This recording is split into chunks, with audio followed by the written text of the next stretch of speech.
Hey guys, welcome back. Today we're checking out Great Notion Brewing Company's Passion Fruit Mochi.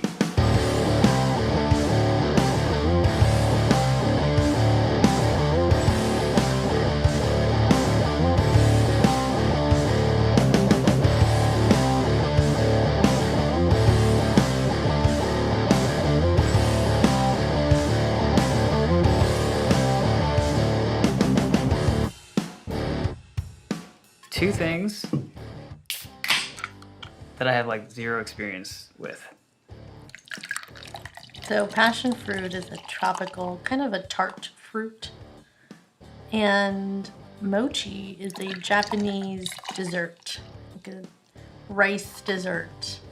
It's kind of gelatinous. I think it's actually one of the rice that they use does have gluten in it because it needs to be quite gummy in order to make the dessert. Yeah, they like basically mix rice with like gummy paste or something like that, or they mix this gummy paste with the rice or something, and then they pound it out into like this.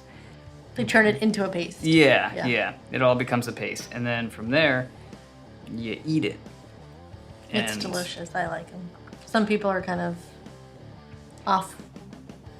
Yeah, I don't know. It's a little weird. Like I've had it like twice, maybe ever, and one of which was at the grocery store. It tastes good, but the texture, the consistency is what makes me weirded out by it.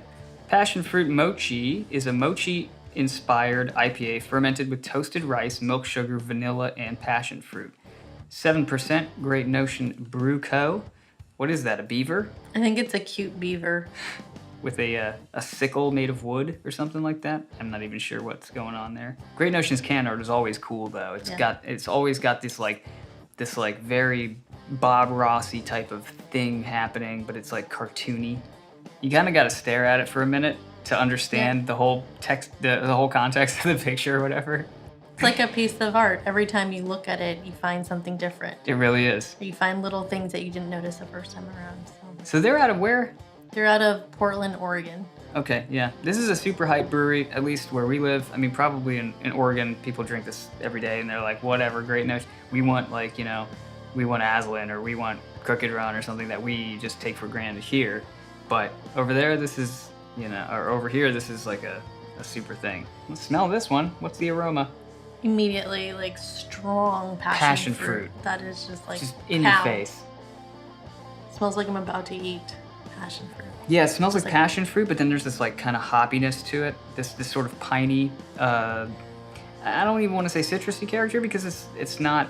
The passion fruit sort of overtakes everything else. But definitely a little bit of pininess, maybe a little earthiness to it. Yes, I'm getting that pininess as a second note. Yeah, it's secondary for sure. Looks very hazy. Got this sort of like dense sort of pale orange juice type look, actually. So I think this is considered a milkshake IPA, which just means that it's brewed with lactose, and that differentiates it from a regular New England style IPA. So what's the difference between a smoothie IPA and a milkshake IPA? So both styles of IPAs require a lot of fruit, and they generally do have lactose in them, and they have an adjunct to them such as vanilla. But with the smoothie style, you don't necessarily need to have lactose in it in order for it to be considered a smoothie style IPA, versus a milkshake, you have to have the lactose in it. Right on. Okay, well, I'm willing to give this one a shot, and we'll see what's going on. Cheers. Immediate impressions, a little bit tart. Passion fruit blast, and then tart. Okay, that's really, really good. What I'm getting is passion fruit immediately, a lot of it, and then quickly followed by a very tart kind of aftertaste. But then there's this vanilla that sort of binds it together, right? And then I get this hoppiness kind of in the throat. Yeah. Just a little bit.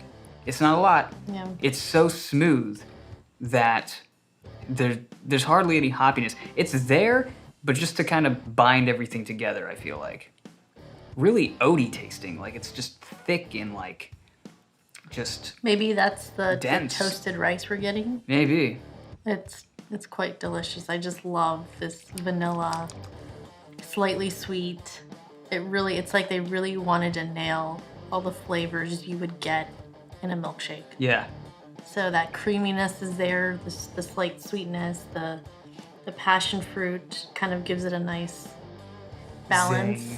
And Yeah. zing. Yeah, A I like zing that. The and a tartness balance. it keeps me coming back and making me want to drink more, actually.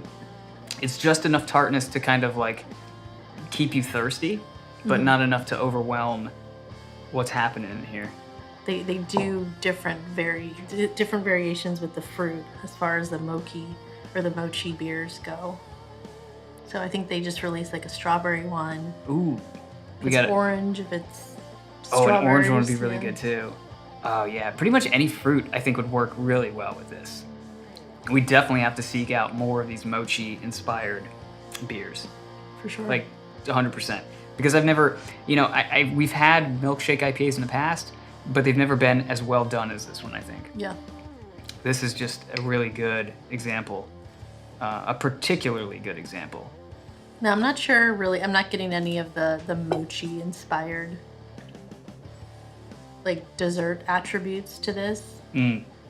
Maybe the toasted rice is what gives it that.